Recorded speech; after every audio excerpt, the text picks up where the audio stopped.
Hello welcome to my channel. இன்றைக்கி நான் ஒரு லஞ்ச் பாக்ஸ் ரெசிபியோட வந்திருக்கேன். லெமன் ரைஸ் இதை எப்படி செய்யலான்னு பார்க்கலாம் வாங்க.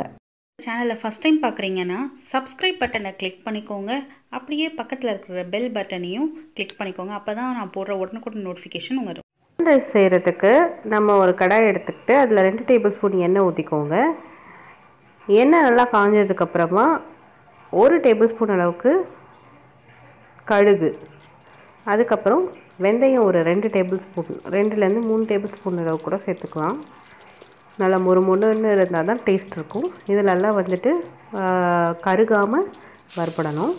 அதுக்கப்புறம் பச்சை மிளகா உங்கள் காரத்துக்கு எப்போ போட்டுக்கலாம். நான் வந்து ஒரு 3 பச்சை மிளகா சின்ன சின்னதாக நறுக்கி போட்டு சேர்த்துருக்கேன். கருவேப்பிலை, இப்போ எல்லாத்தையும் நல்லா வதக்கி எடுத்துருங்க.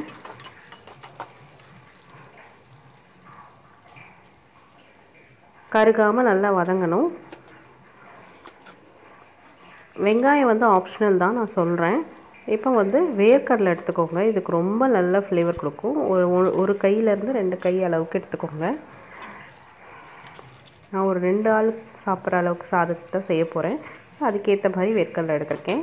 வறுத்த வேர்க்கடலை எடுத்துக்கோங்க. அதான் நல்லா டேஸ்ட்டாக கிறிஸ்பியாக இருக்கும். சாப்பிடும்போது நமக்கு அது 2-3 இது வாயில் கடிப்படும் போது டேஸ்ட்டாக இருக்கும். பசங்களும் நல்லா விரும்பி சாப்பிடுவாங்க.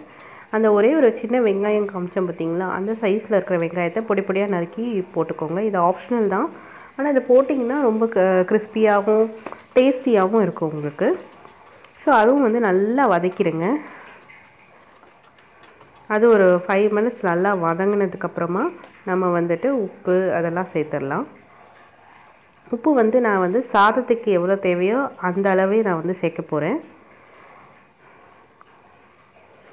அப்புறம் 1/4 டேபிள் ஸ்பூன் மஞ்சத்தூள், அது கலரிங்காக சேர்த்துட்டு எல்லாத்தையும் நல்லா ஒரு வாட்டி மிக்ஸ் பண்ணி விடுங்க. ஒரு 5 நிமிஷம் எல்லாம் வந்து நல்லா கலந்துடணும். இப்போ எல்லாம் நல்லா கலருது பாருங்கள். இந்த மாதிரி நல்லா கலந்ததுக்கப்புறம் பார்த்திங்கன்னா ரொம்ப ட்ரை ஆகிடுச்சு. கொஞ்சமாக எண்ணெய் வந்து இந்த ஸ்டேஜில் ஊற்றிக்கலாம். அது ட்ரையாக இருக்கிறதுனால தான் ஊற்றிருக்கோம். ஊற்றிட்டு எல்லாத்தையும் நல்லா கிளறி விடுங்க. கிளறிட்டு ஒரு 5 நிமிஷம் விடுங்க. ஆனால் கருகக்கூடாது, சிம்மிலே பண்ணுங்கள். இதெல்லாம் ரெடி ஆனதுக்கப்புறம் லெமன் இருக்கு இல்லையா, ஒரு லெமன் எடுத்துக்கோங்க. அதை கட் பண்ணி நல்லா அதை புழிஞ்சு விட்டுருங்க. நல்லா ஒரு லெமன் எடுத்திங்கன்னா தான் நல்லா டேஸ்ட் வந்து நல்லாயிருக்கும். 1/2 லெமன்லாம் பத்தவே பத்தாது. நீங்கள் ஒன்று போட்டிங்கன்னா தான் நல்லா காரம் அதிகமாக போட்டிருக்கிறதுனால நமக்கு வந்து கரெக்டாக இருக்கும். இப்போ நல்லா அதை புழிஞ்சு விட்டுட்டு எல்லாத்தையும் நல்லா ஒரு வாட்டி மிக்ஸ் பண்ணி விட்டுடலாம். ஒரு 2 நிமிஷம் விட்டுட்டு நம்ம சாதத்தை போட்டுடலாம். சாதம் வந்து இந்த மாதிரி இருக்கிற சாதத்தை உடச்சி போடுங்க கட்டியாக இருந்துச்சுன்னா. அப்போ தான் அது எல்லாம் நல்லா ஒன்றோட ஒன்று மசாலாலாம் சேர்ந்து வரும். ஸோ அது நல்லா சேர்ந்து வர அந்த வெள்ளை சாதமே தெரியக்கூடாது. அந்த அளவுக்கு வந்து எல்லாம் நல்லா வந்து கிளறி வரணும். எல்லா சாதமும் போட்டாச்சுப்போம் நல்லா வந்து உடச்சி விட்டு எல்லா இடத்துலையுமே அது மிக்ஸ் ஆகி கிளறி வந்ததுக்கப்புறமா தான் நம்ம வந்து அதை ஸ்டவ் ஆஃப் பண்ணணும். அது வரைக்கும் சிம்மிலேயே வச்சுட்டு நீங்கள் வந்து நல்லா அதை மிக்ஸ் பண்ணி விடுங்க. அங்கங்கே துண்டு துண்டாக இருக்கிறது எல்லாத்தையும் உடச்சி விடுங்க. நல்லா கிளறி விடுங்க. அப்போ தான் சரியாகும்.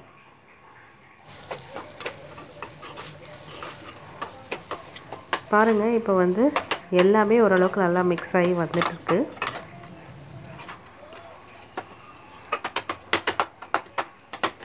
இந்த மாதிரி தான் நல்லா உடச்சி விடுங்க. எல்லாம் நல்லா மிக்ஸ் ஆகிடும்.